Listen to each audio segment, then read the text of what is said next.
If you do not see the recording option on your ConferZoom bar, please look for recording under more options. Okay, I think that was a note for me. You're doing great, Joellen.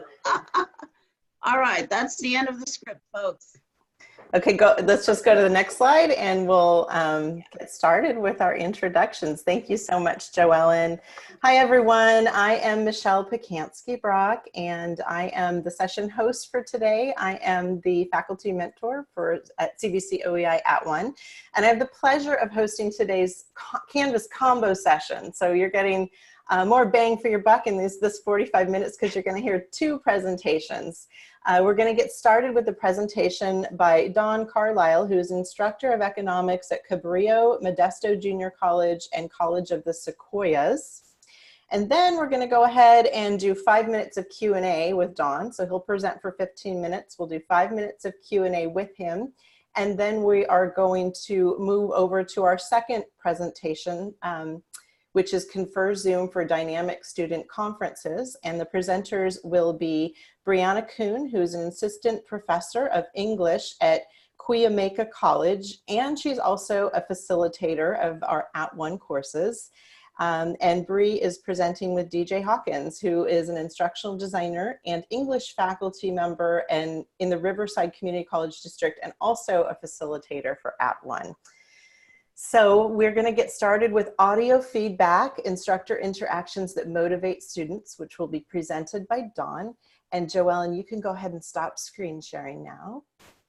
And we'll pass it on over to Dawn.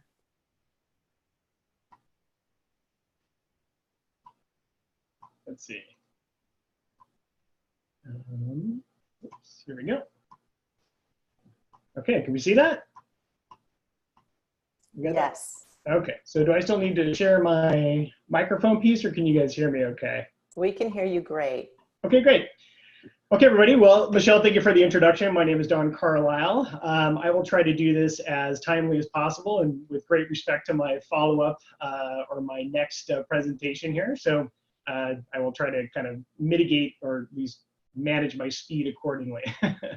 Okay, so let's see. So first of all, I wanted to talk about audio feedback. I kind of find this a little bit of a tool that I really enjoy using, one that I like using, and one that I kind of find that it's interesting, at least I'm talking to students and other instructors, at least online instructors, it doesn't seem that we're using it as much as it would seem we should be using it. So again, that's my own perception. That's an N of what maybe 4.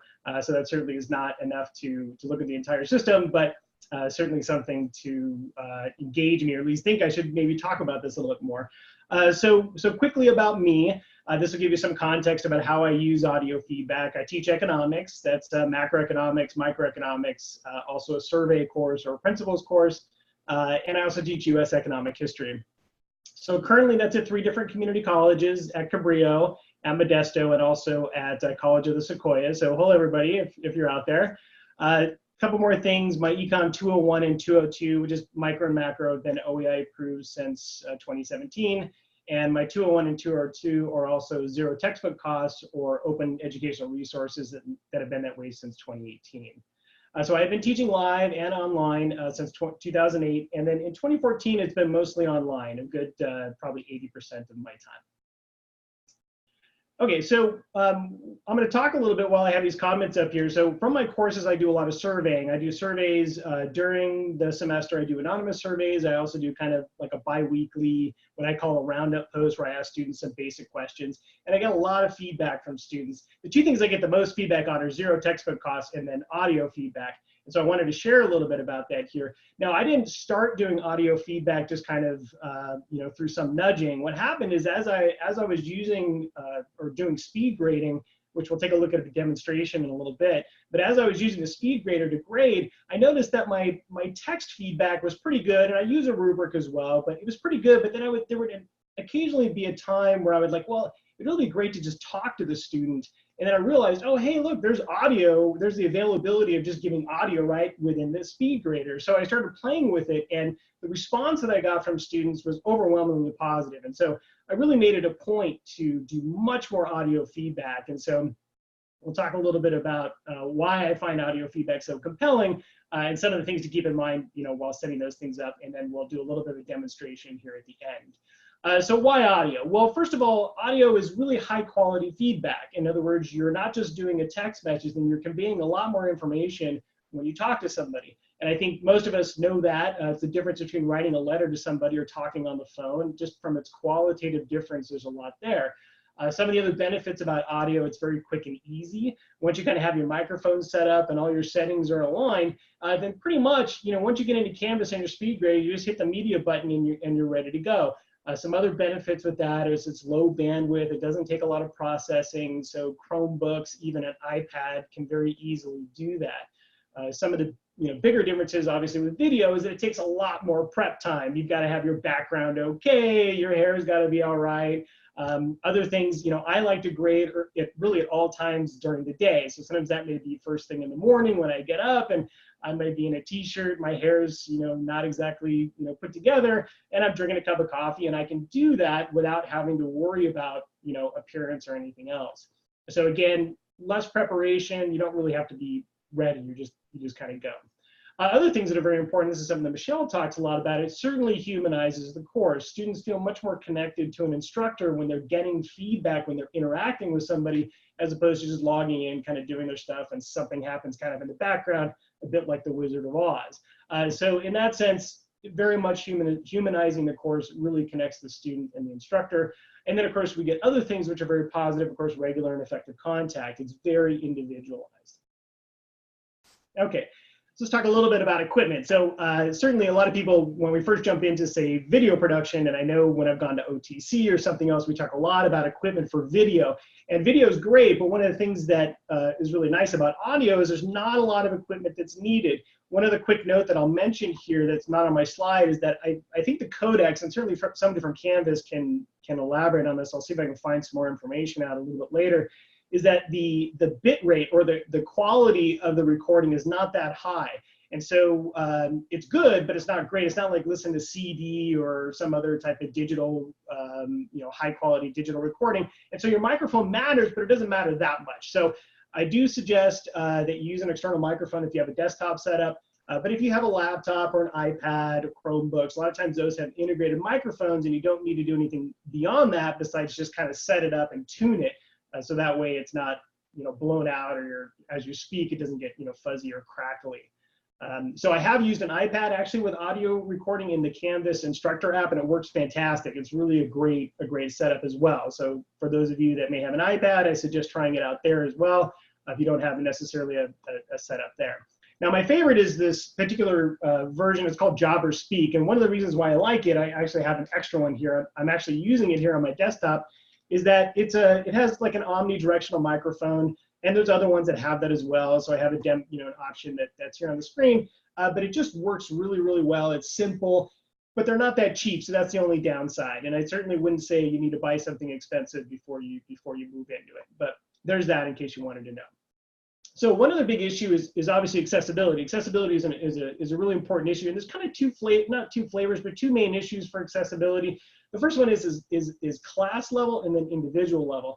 Now, I use the vast majority of my audio feedback at the individual level, not at the class level. However, I do give audio feedback as well to the class. And now, obviously with the class, I definitely have to give it a transcript with that. I can't just say drop the audio in there and be fine with it. I do have to provide a transcript, and there's some options for that, which we'll talk about in just a second. But going back to the individual, so I always give, so one thing for the individual side, I always give an announcement to the class at the beginning of the semester saying, hey, everybody, I use audio feedback, and I use a lot of it. And so in that sense, letting you know a few things. First of all, be sure to check, to make sure that when you're in your feedback or getting your grades, to look for that feedback. Also, some other things, there may be some technical issues on mobile devices. I've heard from different students that different mobile devices can sometimes play weird with audio feedback, so just keep that in mind. Sometimes they need to go back to a desktop or a full browser to get that appropriately. And then the other one is if they don't want audio feedback, they can opt out. Just let me know, hey, let me know you don't want audio feedback, and I'll be more than happy to provide text. But that is just something for the instructor and the student to work out. Again, it's just, if you make it optional for everybody, it's really easy. You just say, hey, I don't want to do that, and that's fine. Now, as a side note, I'm going to give a lot of audio feedback, and I've done this across colleges. I have not had a single student opt out. So that doesn't mean that we shouldn't do that, but I haven't had it yet, so that's great. So as a side note here, I do have some other resources in my resources piece, and I'm just going to touch on them really briefly here. And that is, number one, I give a link to a service called Rev. And Rev is handy, and I'm sure there's other ones out there. This just happens to be one that I use. And they do some really fantastic stuff like transcription, $1 a minute. You know, they do some, you know, good stuff. They even do captions on videos, you know, so this is an outside private source that you can use. Now, I have done a blog post for @ONE. Again, a link is going to be provided in the additional resources down there that actually shows an interactive transcript and also shows you how to embed that audio in there and also provide the transcript. But it's pretty cool. I highly suggest you check it out. If nothing more, if you don't want to listen to this whole thing again, just to watch it work. All right, it's very handy, very cool to kind of see how that shakes out. Okay, so there's that.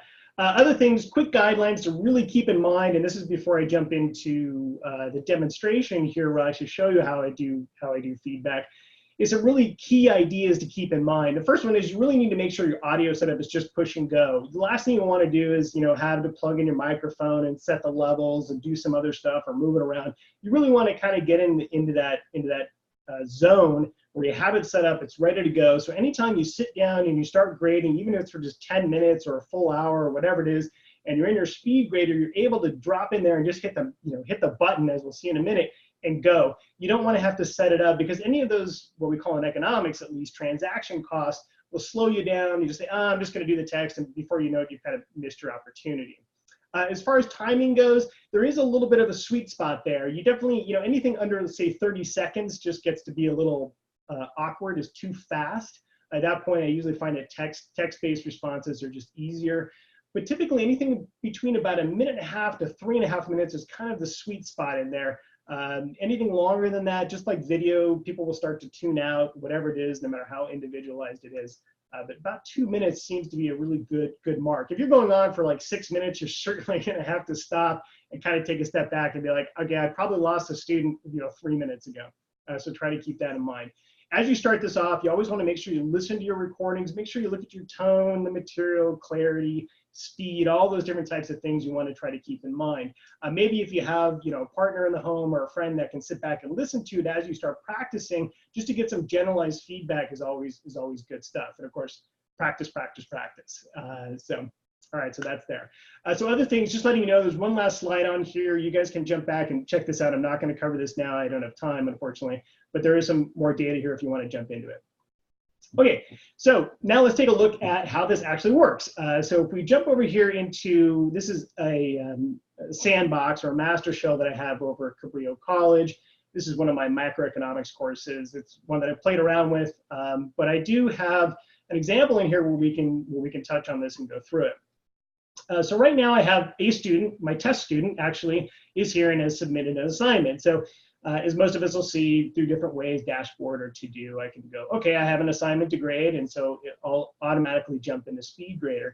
So I do normally use a rubric with most of my courses, so I don't have a rubric here, but I will always use that in conjunction with the audio feedback, so just as an FYI. So as we're in here, we're looking at the student, so we see the assignment, we're like, okay, great. Student has written this up, you know, okay, great. They've got, you know, 5 paragraphs, whatever it is, whatever the assignment is that I happen to be looking at or wanting to grade. And so at this point, I say, okay, I want to give the students some feedback. So I have this little media content button, and so I'll click on that, and it'll bring up this little dialog box. And the first thing I'll notice, obviously, is that, well, hey, look, okay, great. It's capturing my voice. I've got this little bar that's going back and forth. And so at this point, I can say, all right, great, test student, I'm going to leave them some quick feedback. So I'll give a quick thing here. So I'll start, and it'll give me a little countdown, and then I'll say, all right, hello test student, this is your instructor Don Carlisle. I just wanted to give you some quick feedback here on your discussion post. And so everything looks really great. You've got some great formatting in here, although there is quite a bit of Latin in there, so maybe we don't want to do that moving forward, but otherwise, you know, really great work. One thing I also had a concern about was this particular concept. I wanted to make sure you got that straight, and so I wanted to talk a little bit about what the differences are between what you said and say what the textbook is really saying. And so once I finish it, I can then do a couple of things. I can then go on and I can listen to it. I can save it, or if I listen to it, I'm like, well, I don't really like the tone I had there, or something else, or I'd like to save that a little differently. Of course, I could just hit the start over button. With this particular case, we'll save it. And after a second, it'll pop up and we'll see that it's automatically saved the audio feedback here. And so great. So I'll mark this as complete. Great. I'll jump back into the course. And so at this point now, so as the instructor, I'm like, okay, I'm done. Now I go off and have dinner or whatever else it is I'm going to do. But let's go to the student view. So let's jump into the student view and see what this looks like now on the other side.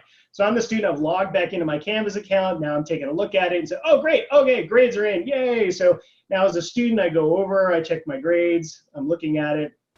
Takes a second to pop up here. And now I see, okay, great. My general discussion has been graded. I got my score. And so now let's listen to some of the feedback. Oh, look, now I have an audio message from my instructor. So let's see what that sounds like. And I'll say, all right, hello, test student. This is your instructor, Don Carlisle. I just wanted to give you some quick feedback here on your discussion post. And so everything looks really, really great. You've got some great formatting in here, although there is quite a bit of Latin in there. So maybe we don't want to do that moving forward. But otherwise, really, really great work. One thing I also had a concern about, so I won't go on for too long, and then there it is, right? And so the student can then close it, say fantastic, and there you go. So that's how at least audio feedback works. I tend to use a lot of it. As a matter of fact, usually during the beginning of the semester, I tend to give every single student audio feedback. So in the majority of their discussion post, I actually make it a point to give audio feedback to every student. The great news is that as the semester moves on, they need a lot less feedback. So now I certainly will talk to students if they're conceptually a little off, or remind them to do a few things. But in the beginning, more and more feedback, and then it starts to taper off. So, okay, that's about it. I think I've hopefully got close there. You did great, right on time, Don. All right, perfect. So let me know if you guys have any questions. We do have some questions. First, I want to ask you something that came up in the Q&A, and it's now moved over to chat. But do you notice that the quality is kind of unstable or problematic when you record with that Canvas recorder? I have not. I mean, the quality to me has been pretty stable. Again, I think the one thing I would really remind people is that you really have to tune. When I say tune your microphone, I don't mean that in a very complicated sense. I just mean you really have to go into your Windows settings and really make sure that it's recording consistently. There's some audio recorders, and I think the same thing is for Mac OS. I would certainly try to practice and see if it's a connection issue or if it's a computer issue. And sometimes you can try that locally and then try it. If it uploads to Canvas in a weird way, that may be a Canvas support help call. But yeah, it's been pretty consistent. At least it was consistent on my iPad, my laptop, and also on my desktop. And I think I would add to that, if you haven't tried it in a while, try it again, because I understand there have been some recent improvements. So let me jump over to the Q&A area. Charlene would like to know, is there a way to know if or when students have listened to the audio feedback that you leave for them? Yeah, I knew this was going to come up. And I don't. And I'm not really sure. So this is really an unsatisfactory answer, and I'm sorry for that. I'm not really sure it matters, and I don't mean that in an obtuse way or something. What I mean is that I think as the instructor, well, let me take a step back. It would matter on how many students you have, what is it that you're telling them, that type of thing. The only reason why I say that is that even as an instructor grading in a live class, I would still make comments on a paper, and who knows if they actually listen to it or read it. Oftentimes I'll get students I give really detailed feedback on, and it seems like they make the same mistakes, over and over again. And I'll even ask them, hey, did you listen to the feedback? I mean, something else along those lines. I do know that there is quite a bit of information in Canvas that talks about page views and some of these other things. So I wouldn't be surprised if there is a way to see it. I just haven't invested enough time to see that. So sorry, I don't have a more satisfactory answer there. And Susie would like to know, is the audio feedback archived? So does it stay there in the grade book in case you need to go back and listen to your own feedback in order to remember what you told a student? Yeah, it stays there. As far as I know, it stays there as long as the class is up. I've gone back previous semesters and seen grading that I've done with students, and the audio feedback is still there. All righty. And here's an interesting question that Barbara once answered, which I think would be really cool. With the audio feedback, can you put the instructor's picture where the black square appears? Oh, that's a good question. I don't know. That's a Canvas one on that. I don't know. That's a good question. Okay. Yeah, I don't think that's possible, but I think that would be a great feature update for Canvas. And if anyone attended the 10 a.m. Canvas combo, we all know how to go into the CCC Canvas home base and add new Canvas feature requests.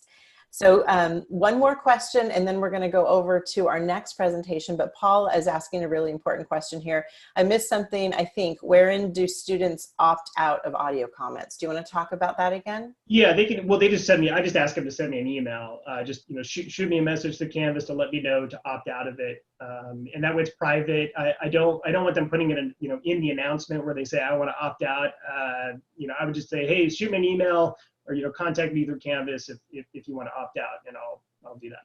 Yeah, and students don't need to say why they're opting out. Right. They just are letting you know that I prefer written feedback. I'm going to put a link in the chat that I shared earlier at the 9 o'clock session. This is just a sample survey that I've shared where I survey students in week 1 and give students that question.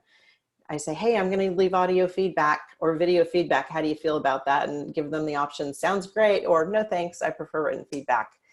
Right. So that's a good way to start off the course, and just be sure that you're giving your students what they need, because that's what it's really, or what they want and need. That's what it's really all about. Dawn, you shared some great resources too. So we hope everybody does toggle on over to that resource page that has been shared several times in the chat. And we're going to go over to our fabulous next presenters. So Dawn, if you want to go ahead and stop screen sharing. I will. Oops. There we go. I'm going to turn it on over now to Bree and DJ, who are going to talk about using ConferZoom for dynamic student conferences. Okay, good morning, everyone. Thank you so much for joining us. We're excited to talk to you today about what Michelle already just said, ConferZoom for dynamic student conferences. My name is Bree Kuhn. My name is DJ Hawkins, and just as a heads up, we want to be clear that the information we're sharing is for people who maybe are new to using Zoom in the hosting side of things with your students. Maybe you've Zoomed like this at a webinar, or maybe with colleagues at a meeting, but you haven't quite ticked over into using it with your students yet. We want to give you some tips and some starter information to help you get off on the right foot. Okay. And so the first thing that you want to make sure of is that you guys have the upgraded Zoom account. Oh, I'm so sorry, I skipped past the agenda. So we're first going to look at looking at ConferZoom Pro, why you need the Pro account. We'll look at what a student conference looks like, and then we'll show you also some annotation and the save feature that you can use when a screen is being shared. So first thing you want to make sure of is that you guys have the Pro account. And so when you log into your Zoom account, there's an area on your login screen there that will tell you whether or not you have the Pro account. And this is really important because if you don't have the Pro account, you're going to have limited hosting features. So you want to make sure that you upgrade if you haven't already done so. The good news is that it's free for all California Community College instructors. And so the sign up link is down there at the bottom. If you need to upgrade, you can call CC Confer Tech Support. The phone number and the hours are listed there. They're also very responsive over email, and they can go ahead and get you started with the Pro account. Once you get started and you're ready to work with your students, there is a very, very important disclaimer that you and your students both need to know. And that is, for full functionality, you need to be on a desktop or a laptop. And you have to explain to your students that all mobile devices, including Chromebooks, do not have full functionality. Now, you have enough functionality to get in there and have a meeting, but if you want to use all of the annotation features, you and your student both need to be on a desktop or a laptop. So you just want to start out all of your Zoom sessions or your information to your students with this disclaimer so that they know right up front what they're going to get depending on what device they sign in on. And so we wanted to take a couple minutes here and talk to you about why we choose to use Zoom in our classes. And the first reason is that it helps you align your course with the CVC OEI course design rubric. The criteria there for regular effective contact and student-initiated contact. For B2, it helps with course design include ample opportunities for regular effective contact using a wide variety of communication tools. So Zoom is one of these tools that you can add in your arsenal in addition to all of the tools already available to you in Canvas, the announcements, the speed grader like Dawn was just mentioning, audio feedback, for example, and the inbox, of course. And Zoom is just another tool that you can use to communicate. It also helps you align with the student-initiated contact criterion there. And so you're giving students another way to contact you via office hours, what have you. And so this is just, again, another tool that you can add in your toolbox to communicate effectively and regularly with your students. More specifically, you can then use Zoom in a variety of different ways. So as a whole class, you can do a synchronous class orientation. You can do recorded lecture with screen sharing features. You can just go into your Zoom session by yourself, record a lecture and post it. You can record a welcome video in the same way or a weekly announcement. You can do synchronous or archive lectures. And then for individual student or small group sessions, you can meet in office hours or student conferences to answer questions or review student assignments. And that's the one that we're going to spend the rest of the presentation today talking to you about. And then the next thing with individual or small group is you can troubleshoot Canvas issues. So if a student is having trouble submitting something, you can walk them through by having them share their screen with you. And then of course for professional development, like we're all doing right now, you can participate in conferences and webinars. Some of you are in viewing rooms right now in Zoom watching our conference today. And then the last thing you can do is have student-to-student interaction where students can actually meet with each other. They can sign up for the free basic account and they can talk to each other for group work, for example. And so we want to now jump into what this actually looks like for the instructor and the student to meet in a conference. And so what we have done here, we have the professor on the left, which is me, and the student on the right, which is DJ. And what we've done is we've taken a screenshot of a Zoom session where we shared our screen and we both annotated on it. And so we're going to walk through now for the rest of this presentation to tell you guys how to get to this point. How did we add those annotations to the screen?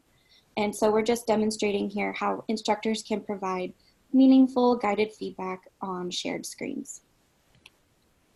As the student in this scenario, the important thing to know, to tell your student, is how they can use the feedback later. So as the student, I can use the save feature, save all of my annotation work, and then later, when I'm ready to do my homework, I can look at the annotations that my instructor and I did, and I can use it right when I'm ready to do my homework. I won't have to try and remember what did my instructor say. I will have the annotations right on hand to complete the work right in the moment that I'm ready to do it. So let's walk through some of the annotation features that you can use with your students. The first thing to know is that to annotate, you need to be sharing your screen. Either you or your student needs to be sharing.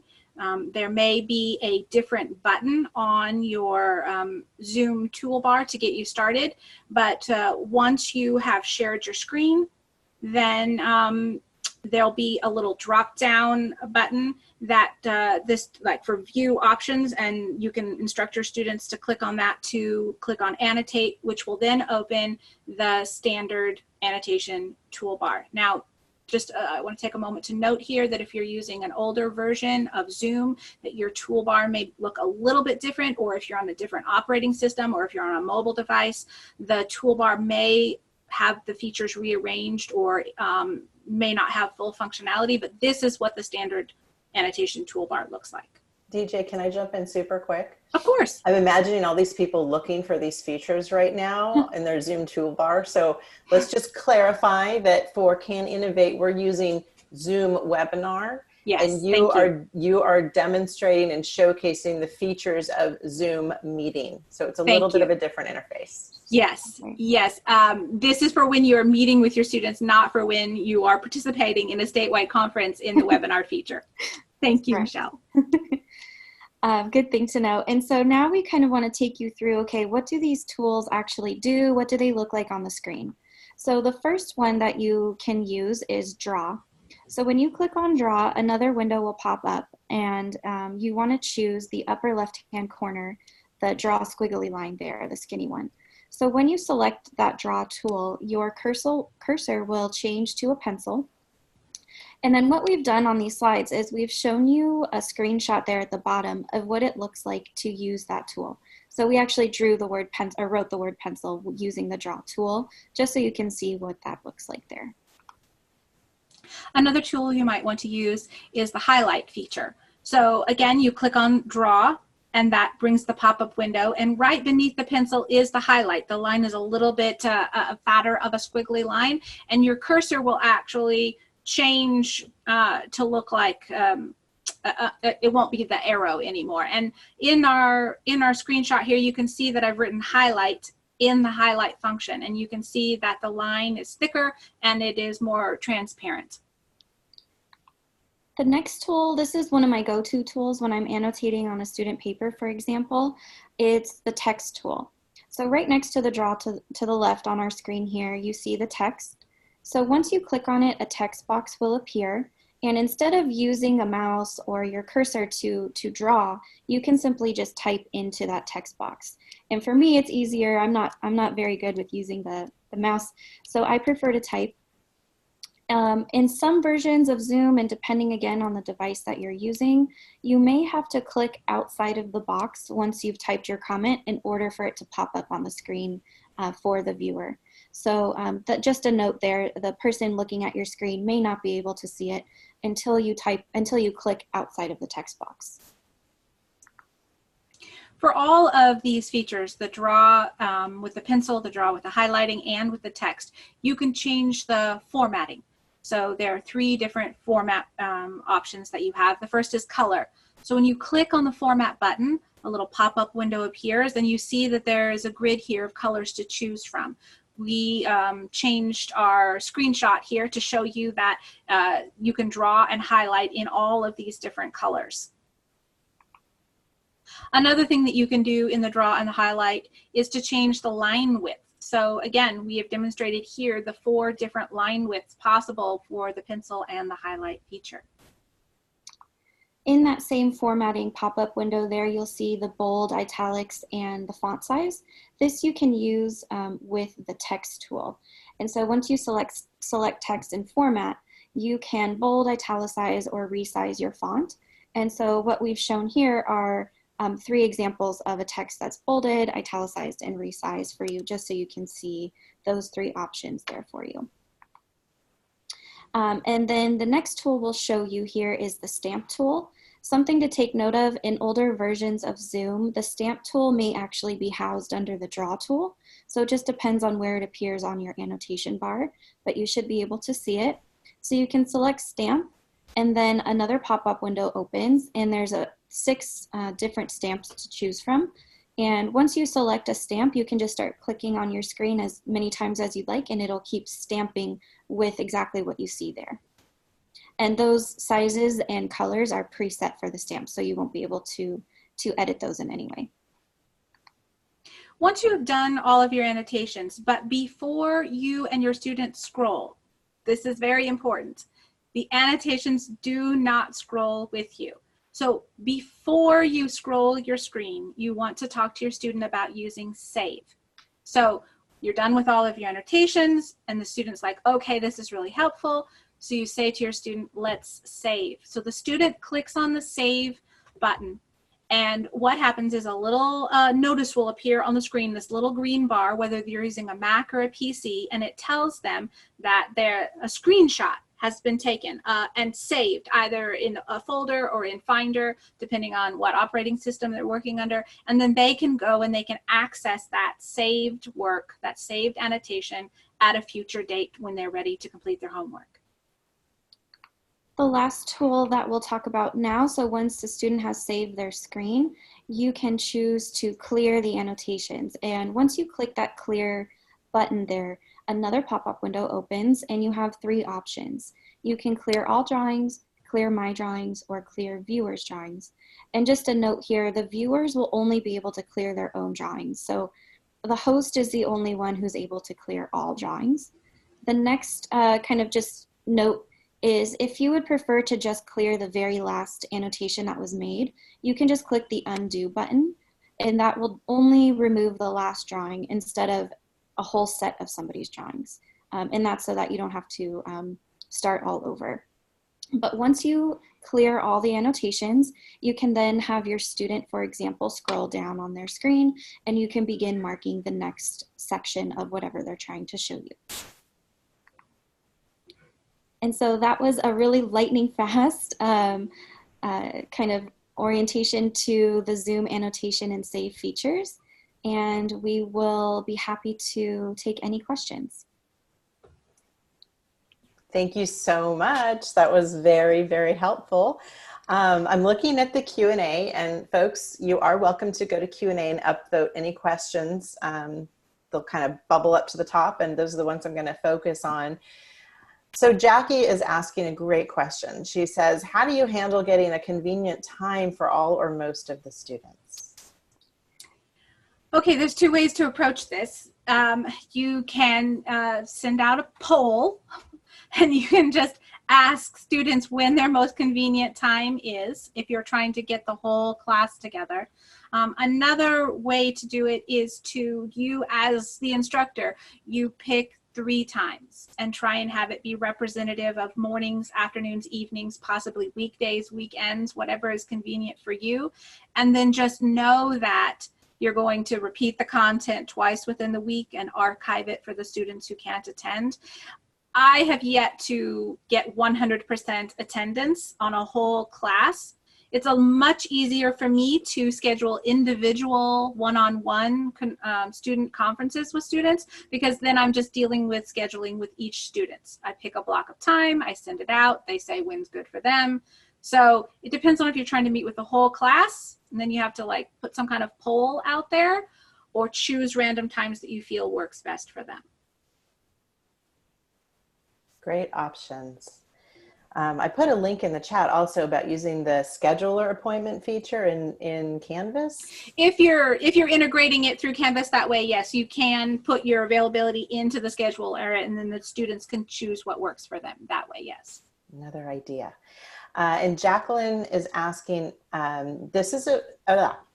is there a reason you use Zoom for conferences rather than the conferences platform in Canvas? It seems that they provide a similar opportunity. I haven't personally used the one that Canvas provides. I think Zoom is just, from my experience and what from students tell me, it's extremely user-friendly. A lot of them, especially if it's a quick question, they can dial in on their phone, and so they can really be anywhere. They can be on the move if they just want to ask us a quick question. So I find that it's really accessible for most students. I don't know if DJ, you have another. Well, I know that I prefer it, and it's much easier now that the districts that I work in offer it as a permanent link in the left nav bar, just the way conferences and chat is a permanent link within the course. But again, that's a district to district decision. You can use the redirect tool to have a link in the left nav bar, but I prefer Zoom because it gives a smoother interaction for people who are working in different bandwidths and on different types of devices. I feel like it's a better interface, but that's just a personal preference. I'll say one more thing about that. I think I'm not familiar with, again, the one that Zoom provides, but, or excuse me, Canvas provides, but I do really like how in Zoom you can have it record to your cloud, and then you can share that link with students later on, and it will have a transcript that comes along with it. So that is a really nice feature as well. I was just going to say the same thing, Bree. Okay.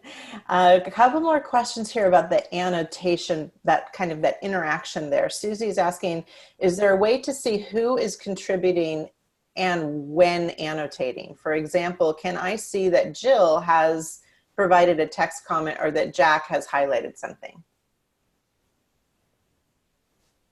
Is that the stamp tool, DJ?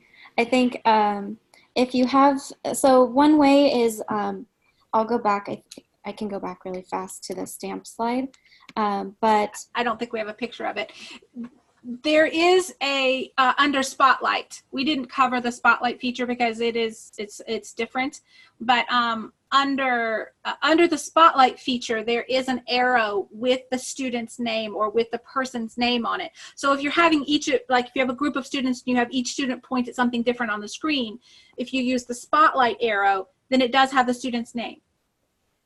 Otherwise, if it's just simply a stamp or if it's annotation or highlighting, as far as I know, maybe Donna can jump in on this one, but as far as I know, it's pretty much anonymous. You're not going to know if it's a large group of students who drew what or who highlighted what on the screen. Yeah, Spotlight is what I was thinking of, actually, not stamp. And I'm going to loop back to the conversation about the Canvas conferences. Lene Whitley-Putz has mentioned that conference recordings only last 2 weeks. And then Heather from ConferZoom has said that ConferZoom recordings are safe for 1 year. Ah, oh, great. Excellent. Good to know. That's really, really good info. Thank you to both of you for sharing that. Okay, we are at time. I'm going to see, okay, I'm going to ask one more question. What about using Zoom for class announcements? Have you ever done that? Have you ever considered that? What do you think? I've used it. So it looks a little lonely at first, but you just jump in your own Zoom meeting and you don't invite anyone, and you're just by yourself, and you can just record yourself talking, or you can share your screen if you want to introduce students to a topic for the weekly announcement. But it's just another way to record yourself. So yeah, it's a really good option. I use it for my welcome videos as well. Mm-hmm.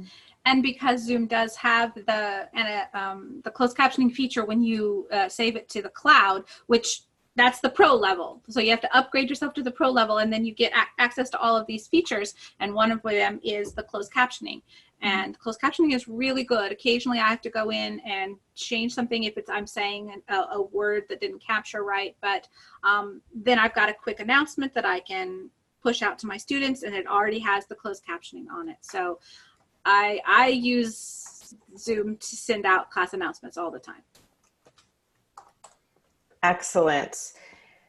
Well, I'd also just like to say that we are incredibly fortunate here in the California Community College system to have access. All faculty have access to the upgraded Zoom account, and that's a wonderful service that CCCTechConnect provides us, and also provides us support with Zoom. So all those goodies, how to get access to your pro Zoom account. If you don't have one already, remember to go back to DJ and Bree's slides that are available on the link that's just been shared in the chat.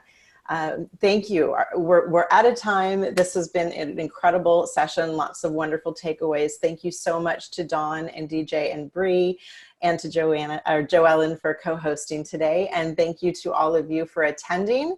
We hope to see you at our wonderful 12 o'clock session, which is the Canvas Trivia with Kahoot. So hopefully some of you will be joining us for that. We're going to sign off here. Take care, everyone.